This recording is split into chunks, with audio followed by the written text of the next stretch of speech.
Il-Viċi President tal-Parlament Ewropew Roberta Metsola ġiet eletta bħala l-President tal-Kumitat Investigattiv il-ġdid li ġie inkarrigat biex jinvestiga l-allegazzjonijiet dwar it-tmexxija tal-Fruntieri Esterni tal-Unjoni Ewropea, kif ukoll ir-rwol tal-Aġenzija Ewropea għall-Gwardja tal-Fruntiera u tal-Kosta, il-Frontex.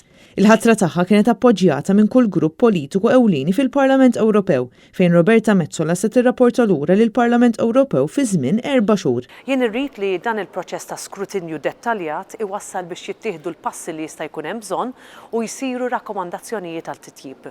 Il-mandat li għandu l-kumitat li jiena ser immexxi u wiesa' ħafna biex ikopri aspetti differenti tal-ħidma tal-Frontex.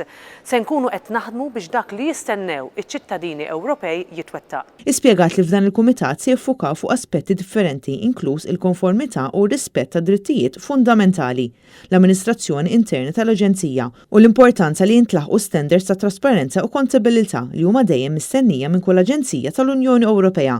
Roberta Metsola qalet li l-mandat ta' dan il-kumitat ġdid huwa wieħed wiesa' dan sabiex ikun jista' jħares lejn kull aspett differenti tal-ħidma tal-Aġenzija. Hija qalet li se jkun hemm ukoll analiżi fuq jekk din il-ħidma tal-Frontex taqbilx mal-valuri u l-miri tal-Unjoni Ewropea fuq dan is-suġġett.